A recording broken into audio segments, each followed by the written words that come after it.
Hello बच्चों, तो आज हम लोग समझने वाले हैं कि टाइप्स ऑफ सेट क्या होता है। इससे पहले हम लोगों ने सेट पढ़ा था और सेट का डिफिनीशन पढ़ा था।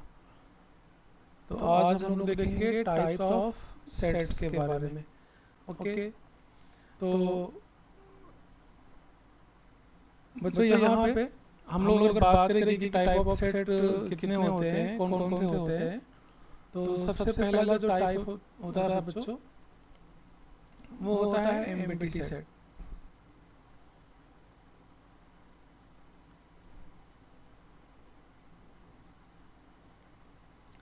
एंड जो सेकंड है वो है finite and infinite set.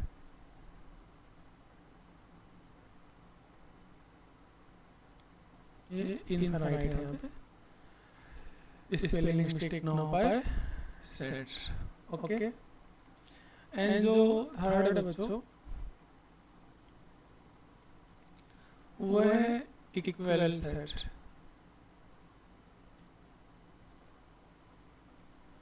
And जो फोर्थ है बच्चों, वो है equivalent set. Equivalent set okay. तो यहाँ पे आपके सामने बच्चों जितने भी टाइप्स लिखे हैं, हम लोग एक एक करके सबको अच्छे तरीके से डिफाइन करेंगे, चीज़ों को समझेंगे और सीखेंगे, ताकि आप लोग को बेहतरीन तरीके से समझ में आ जाए। ठीक है बच्चों? तो वीडियो अगर आपको स्लो लग रहा हो तो आप अपनी प्लेबैक स्पीड को बढ़ा के आप वीडियो को अच्छे क्वालिटी में देख सकते हैं। अगर आपको स्लो लग रहा हो तब, नहीं तो आप सुकून से देखिए। तो बच्चों सुकून से बैठ जाइए, इत्मीनान से बैठ जाइए, क्योंकि हम लोग चलने वाले हैं अनंत से भी आगे। तो बच्चों हम लोग चलते हैं और यहाँ पे हम लोग बच्चों हेडिंग लिखते हैं। सबसे पहला हेडिंग, सबसे पहला हेडिंग कौन सा है? वो है बच्चों empty set. Okay, empty set क्या होता है, एम्प्टी सेट का डिफिनीशन क्या होता है, हम लोग यहाँ पे इसको सीखेंगे। ओके, तो एम्प्टी सेट का जो बच्चों डिफिनीशन है,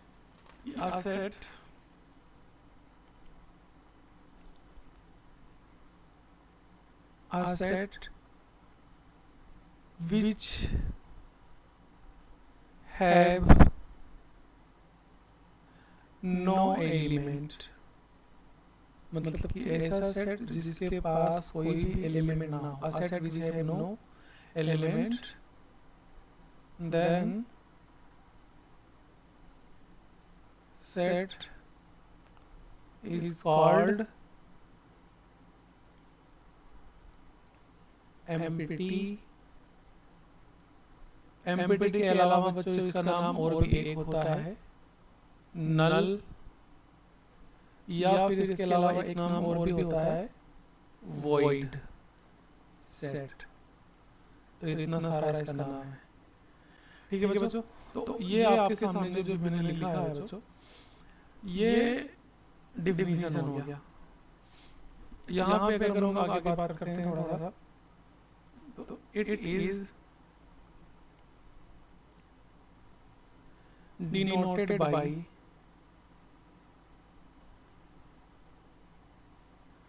फाई। फाई एक सिंबल होता है, आई आप जानते होंगे, या फिर ओनली करली ब्रैकेट, जिसके अंदर कोई एलिमेंट नहीं लिखा हुआ है। ठीक है बच्चों? तो आई होप आप इतना समझ गए होंगे। आगे अगर मैं यहाँ पे एग्जाम्पल की बात करता हूँ, यहाँ पे आपका एग्जाम्पल है बच्चों, मैंने कोई सेट यहाँ पे ए लिखा और मैंने यहाँ लिखा एक्स। सेट बिल्डर फॉर्म में एग्जाम्पल दे रहा हूँ मैं, कोलन लगाया और मैंने बोला कि जो एक्स की वैल्यू है वो 1 से बड़ी है और 2 से छोटी है। और मैंने यहाँ बोल दिया कि जो एक्स है बच्चों वो बिलोंग टू नेचुरल नंबर है। ठीक है? बिलोंग टू नेचुरल नंबर है। अब मुझे ये बताओ कि यहाँ पे आपको एक सेट बनाना है जिसमें मैंने x माना है, और ये x की जो बच्चों वैल्यू है वो 1 और 2 के बीच में होनी चाहिए, और 1 और 2 के बीच में वैल्यूज हो वो नेचुरल नंबर हो, है ना। तो जो नेचुरल नंबर है आप जानते होंगे ये क्या होता है। ये 1 होता है, 2 होता है, 3 होता है, डॉट डॉट डॉट डॉट मतलब इंफिनिटी तक। तो क्या इस नेचुरल नंबर के सेट में कोई ऐसा नंबर है जो 1 और 2 के बीच में आ रहा है? 1 और 2 के बीच में कौन से नंबर आते हैं? 1/2 आ सकते हैं, 1/3 आ सकते हैं। तो 1/2, 1/3 ये आपके इरेशनल नंबर हो गए। बट यहाँ नेचुरल नंबर की बात चल रही थी ना। तो ये बच्चों यहाँ पे जो आपका ये सेट ए होगा ये वॉइड सेट होगा, यानी कि एम्प्टी सेट। तो 5 से इसको आप दिखा सकते हो, या तो केवल करली ब्रैकेट जिसके अंदर कोई एलिमेंट नहीं लिखना है। तो आपके सामने एक एग्जांपल ये हो गया। ओके बच्चों, आई होप आपको समझ में आया होगा। ऐसे ही हम लोग बच्चों और भी एग्जांपल देखते हैं। तो यहाँ पे सेकंड एग्जांपल, सेकंड एग्जांपल में आपके पास लिखा हुआ है कि कोई सेट मान लो बी है, और यहाँ पे लिखा हुआ है x और x² - 2 = 0। ओके, और आगे बोल दिया गया कि x इज रेशनल नंबर। आगे यहाँ बोल दिया गया है कि जो x है x is a rational number.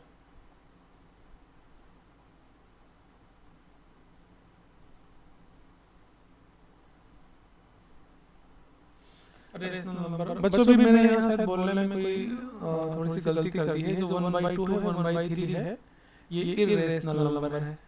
Sorry, फिर गलत बोल दिया। रेशनल नंबर है, ठीक है, ये रेशनल नंबर है। ओके, रेशनल नंबर जो होता है बच्चों वो अंडर रूट में होता है, या ऐसा नंबर जो पॉइंट के बाद में बढ़ता रहे, है ना, रुके ना। मतलब कि 3 3 2 5 6 7 8 9 मतलब ऐसे आगे तरीके करने पर बच्चों बढ़ता रहे, तो ये रेशनल नंबर कहलाता है। ओके, तो ये अपॉन में है, तो इसको बोलते हैं रेशनल नंबर। तो रेशनल नंबर भी नहीं चलेगा क्योंकि इस एग्जांपल में नेचुरल नंबर की बात चल रही थी। ऐसे हम लोग बच्चों ऊपर देखते हैं, यहाँ पर b = x लिखा हुआ है, x² - 2 = 0, और यहाँ x इज रेशनल नंबर कह रहा है। अब कह रहा है कि ये जो सेट है बच्चों ये एक एम्प्टी सेट है। ओके, अब एम्प्टी सेट क्यों है? तो इस चीज को आप कुछ इस तरह से दिखा सकते हो, जैसे यहाँ पे जो दिया हुआ है x² - 2 = 0। अब मुझे x की ऐसी वैल्यू लेनी है, वो भी रेशनल नंबर लेनी है, जो इसमें रखने के बाद 2 से माइनस करने पे 0 आ जाए। तो मान लो कि मैंने यहाँ पे बच्चों x की वैल्यू 1/2 ले लिया। अपॉन में जो वैल्यू होती है, अरे जो p/q के फॉर्म में होती है इसको रेशनल नंबर बोलते हैं ना।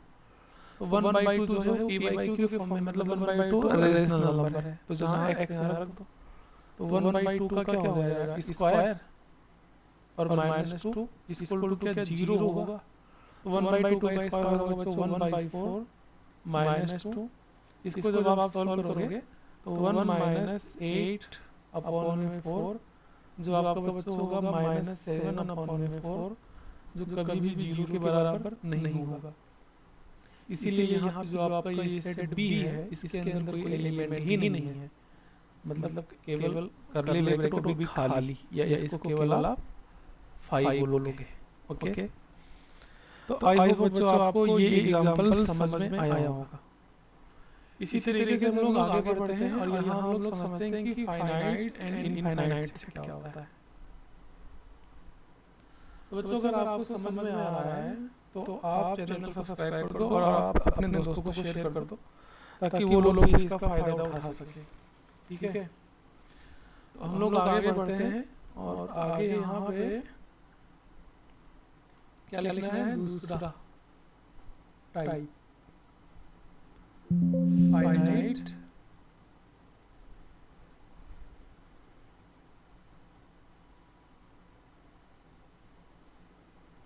Finite and infinite. बच्चों अगर कोई भी स्पेलिंग मिस्टेक हो सकती है तो उसको आप मैनेज कर लेना, क्योंकि मैं यहाँ पे टाइप कर रहा हूँ, जो भी राइट कर रहा हूँ, तो उसमें हो सकता है कि इधर उधर हो सकता है, तो आप लोग उसको मैनेज कर लेना। ये नहीं कि आप उसको गलत सोच के बस वीडियो को आधा छोड़ के यहाँ से भाग जाओ। Finite and infinite set. Okay, तो हम लोग बच्चों यहाँ पे डिफिनीशन देखते हैं।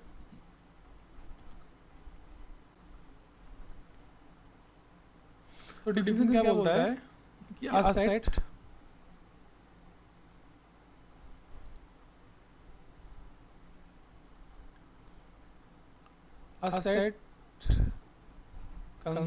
कंसिस्ट लिखना है। सॉरी यहाँ पे थोड़ी सी गड़बड़ी हो गई, यहाँ पे कंसिस्ट रहेगा ना।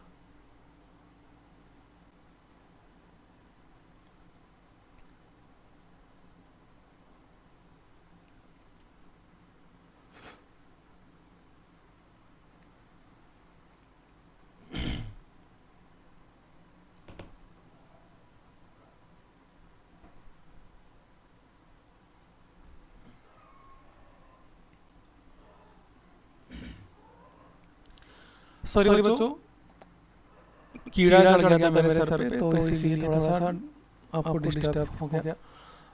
अ सेट कंसिस्ट या कंसिस्ट जो भी आप लोग बोलते हो। A set consist finite number of element. Finite या countable, countable number of elements.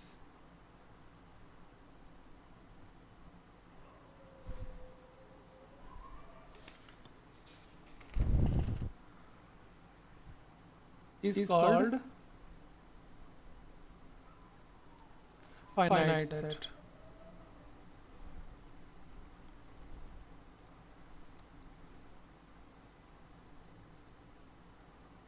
Okay, is called finite set। Otherwise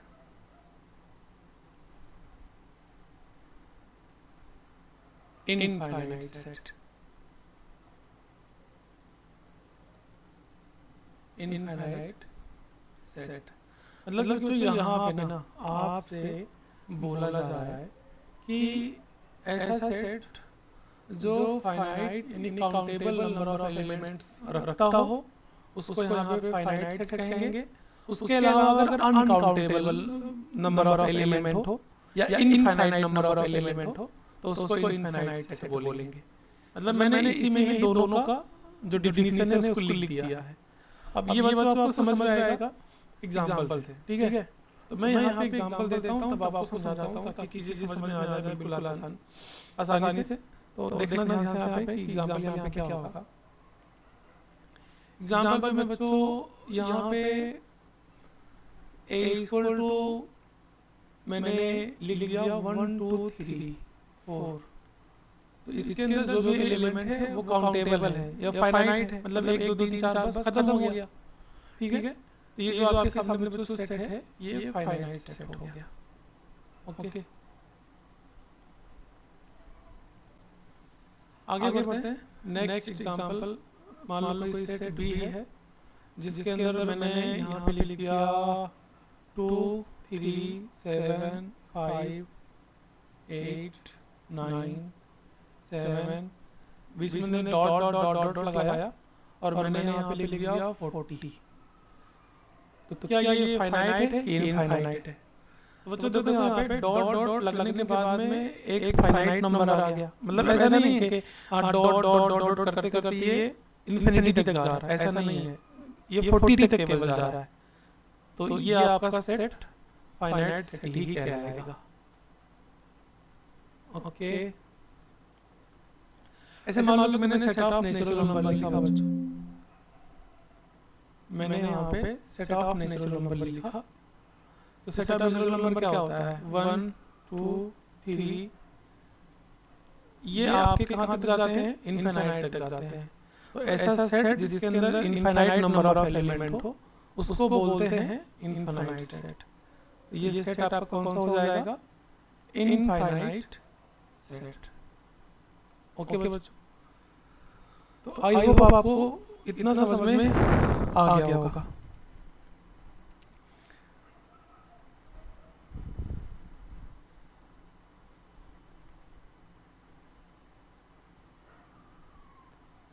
एक एग्जांपल बच्चों यहाँ पे आप और देख लो कि मान लो मैंने कोई सेट सी माना और मैंने इसको उसमें लिखना है सेट बिल्डर फॉर्म में।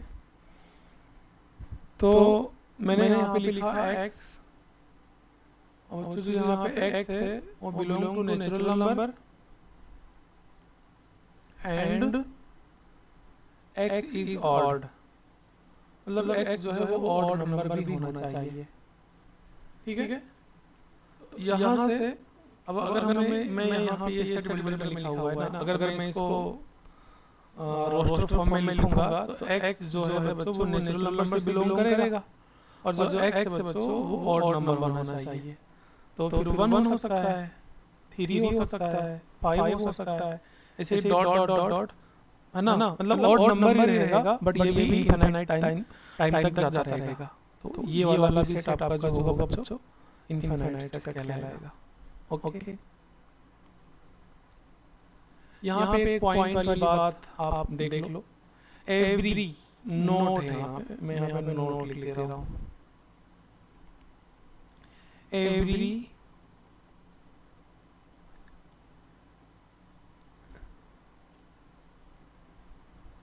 Finite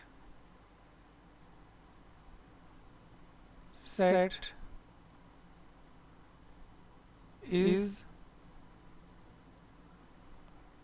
countable।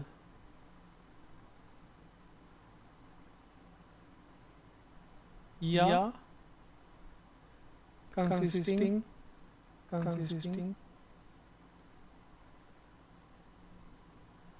finite number of element, number of element. Okay, और इसी में एक नोट आप लोग और लिख लेना कि empty set is always finite set. ठीक है, तो जो बच्चों आपका एम्प्टी सेट होता है वो हमेशा एक फाइनाइट सेट होता है। ठीक है, मतलब कोई एलिमेंट नहीं है बट वो एक सेट तो है।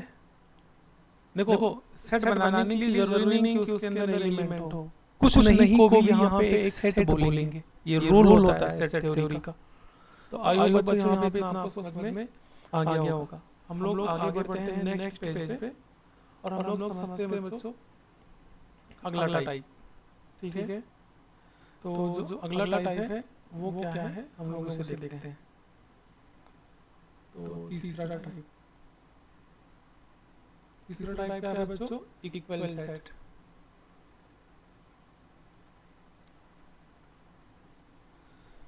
अब यहाँ पे अगर हम बच्चों इक्वल सेट की बात करेंगे, सेट सी लिखो यहाँ पे, कोई प्रॉब्लम नहीं है। अगर हम बच्चों इक्वल सेट की बात करते हैं तो ये क्या होता है इसको भी देख लो।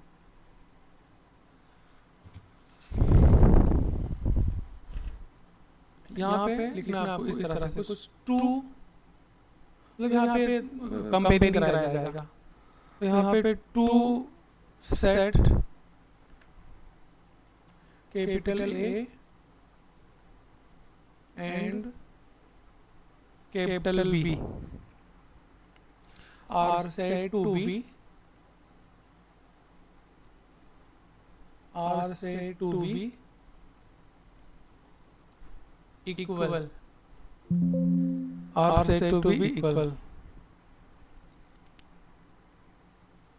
if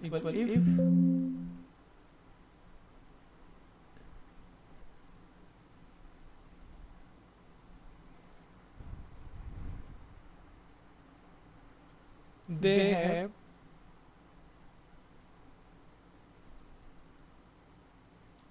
same elements. ओके खत्म। मतलब यहाँ पे बच्चों टू सेट जो हमेशा क्या कहलाएगा, इक्वल सेट कहलाएगा। टू सेट मतलब एक सेट ए है एक सेट बी है, वो इक्वल तब कहलाएगा जब उसके पास सेम एलिमेंट हो। ओके एग्जांपल से समझते हैं तब आपको समझ में आएगा ये बात। मान लो कि मैंने कोई सेट ए लिया जिसमें मैंने बच्चों 1 और 2 लिखा, और मैंने बच्चों एक सेट बी लिया जिसमें मैंने 2 और 1 लिखा। देखो यहाँ पे केवल ऑर्डर जो है वो चेंज है, बाकी जो एलिमेंट है वो सही है। मतलब यहाँ 1 और 2 है, यहाँ पे 2 और 1 है, तो ऑर्डर इसका अलग अलग है बट जो एलिमेंट है वो सेम है। तो यहाँ पे जो सेट ए होगा बच्चों वो सेट बी के इक्वल हो जाएगा। तो ये आपके सामने पहला एग्जांपल हो गया। एक एग्जांपल और यहाँ पे हम लोग लेके देखते हैं और आपको यहाँ पे बताते हैं, ठीक है। तो चीजें आपको समझ में आनी चाहिए। मान लो कि मैंने यहाँ पे एक सेट ए माना जिसमें एलिमेंट 1 2 3 एंड 4, एंड यहाँ पे बच्चों एक सेट मैंने बी माना जिसके अंदर same type of element but इसका ऑर्डर अलग अलग हो। मान लो कि 3 पहले आ गया, 1 आ गया, 4 आ गया, फिर 2 आ गया। तो ध्यान से देखो यहाँ पे 1 पहले है, 2 फिर 3 फिर 4, बट यहाँ पे 3 पहले है, फिर 1 4 2। तो ऑर्डर जो है इसका, ऑर्डर मतलब जिसका क्रम है, लिखने का जो क्रम है वो अलग अलग है। बट यहाँ पे देखो जो एलिमेंट है 1 2 3 4 वही इसमें भी है, 1 है ना, 2 3 4 वही एलिमेंट इसमें भी है। तो इसीलिए ये जो आपका सेट होगा बच्चों वो एक दूसरे के बराबर हो जाएगा। तो आई होप बच्चों इतनी बात आपको समझ में अच्छे तरीके से आ गई होगी। आगे बढ़ते हैं और हम लोग जो लास्ट था इक्विवेलेंट सेट उसको भी समझ लेते हैं, ठीक है। तो लास्ट क्या था,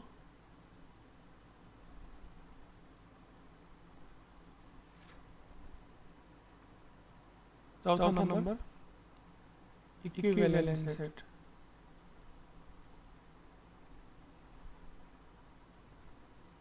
इक्विवेलेंट सेट तो हम लोग इसको समझते हैं। वो जो यहाँ पे a set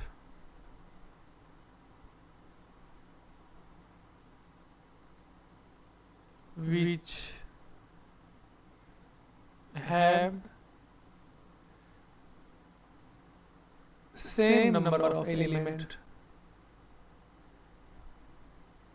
a set which have same number of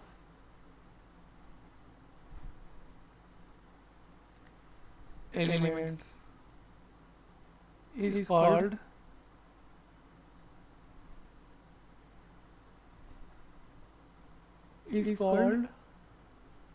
equivalent set.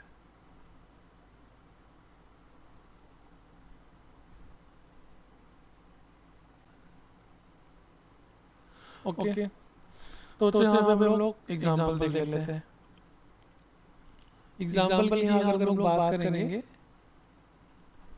तो मान लो कि यहाँ पे कोई सेट ए है जिसमें बच्चों 2 3 4 5 कुछ ऐसे एलिमेंट है, एंड एक सेट बी है जिसमें बच्चों 4 7 8 एंड 9 कुछ ऐसे एलिमेंट है। तो यहाँ पे जो केवल आपको इक्विवेलेंट सेट की पहचान करना है वो बच्चों आपका जो नंबर ऑफ ए है मतलब कि सेट ए की जो एलिमेंट है वो दूसरे वाले सेट यानी नंबर ऑफ बी है ना, नंबर ऑफ बी के बराबर होना चाहिए, ये इसकी पहचान है। तो आपको देखना है कि सेट ए में कितने एलिमेंट हैं, तो 1 है ना, 2 3 4 4 इसमें है। तो जो बच्चों नंबर ऑफ ए है मतलब इसमें कितने एलिमेंट है, तो 4 एलिमेंट है। और यहाँ पे अगर हम नंबर ऑफ बी की बात करेंगे तो इसमें भी आपके 4 एलिमेंट है। अब यहाँ पे एलिमेंट अलग अलग है, ठीक है, कुछ सेम है उससे नहीं मतलब है, बट एलिमेंट अलग अलग है, बट नंबर सेम है दोनों का। तो अगर number of A number of B आपस में बराबर हो जाए तो बच्चों ऐसे सेट को हम लोग बोलेंगे इक्विवेलेंट सेट। ओके, तो आई होप ये बात आपको समझ में आ गई होगी। और अगर बच्चों मान लो कि a इक्वल टू मैंने यहाँ पे 1 2 3 लिख दिया, 1 2 3 लिख दिया, एंड मैंने b इज इक्वल टू 3 2 1 लिख दिया, तो क्या ये इक्विवेलेंट सेट होगा? तो सबसे पहले बच्चों अगर ध्यान से आप देखो तो जो सेट ए है वो सेट बी के बराबर है, मतलब 1 2 3 इसमें भी एलिमेंट है, वही एलिमेंट इसमें भी 3 2 1। तो ये बच्चों एक इक्वल सेट है। तो ये तो इक्वल सेट हो गया, मतलब ये इक्विवेलेंट सेट नहीं है ना? बिल्कुल गलत। अगर आप ऐसा सोच रहे हो तो बिल्कुल गलत है। अगर मैं यहाँ बच्चों नंबर ऑफ ए की बात करूंगा तो नंबर ऑफ ए मतलब इसमें कितने एलिमेंट है, तो 3 एलिमेंट है। एंड अगर मैं बच्चों नंबर ऑफ बी की बात करूंगा तो उसमें कितने एलिमेंट है, 3 एलिमेंट है। तो number of A number of B आपस में क्या हो गया, यहाँ पे बराबर हो गया। Number of A number of बराबर हो गया, तो ये सेट आपका कौन सा सेट कहलाएगा? इक्विवेलेंट सेट भी कहलाएगा। इक्विवेलेंट सेट भी कहलाएगा। तो यहाँ से बच्चों आपने एक बात का निष्कर्ष निकाला, और वो निष्कर्ष क्या है? वो निष्कर्ष बच्चों यही है, मैं यहाँ पे नोट लिख रहा हूँ, नोट आप लोगों के लिए मैं यहाँ पे बच्चों नोट लिख रहा हूँ। इस बात का निष्कर्ष यही है कि every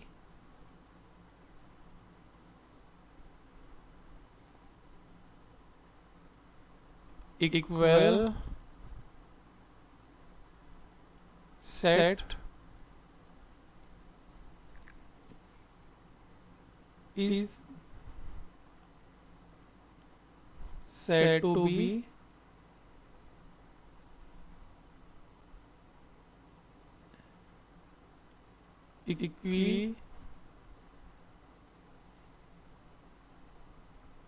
equivalence. Every equal set is said to be equivalence, but converse not या नीड नॉट भी लिखते हैं, नीड नॉट बी ट्रू।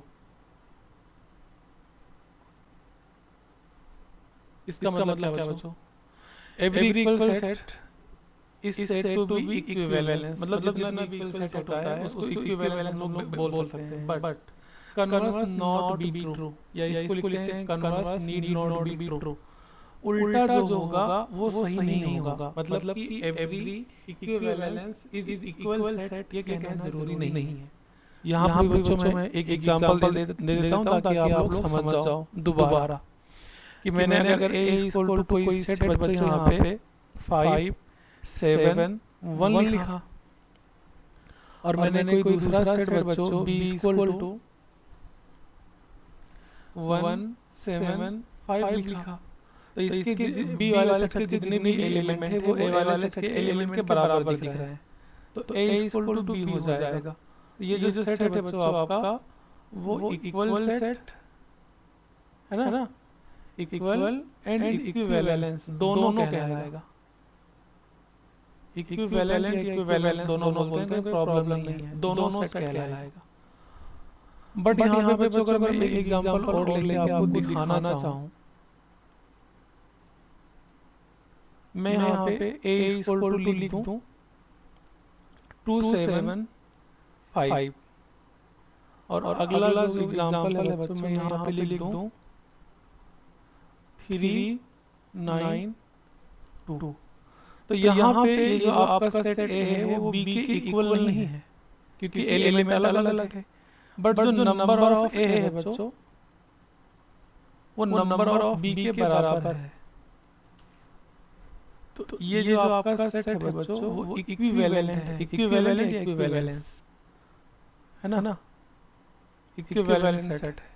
यही बात यहाँ बोला गया है, converse need not be true, मतलब कि every equivalent set equal set हो ये बात जरूरी नहीं है। ठीक है, ये यहाँ पे आप लोग ले लेना, but converse need not be true, need not be true.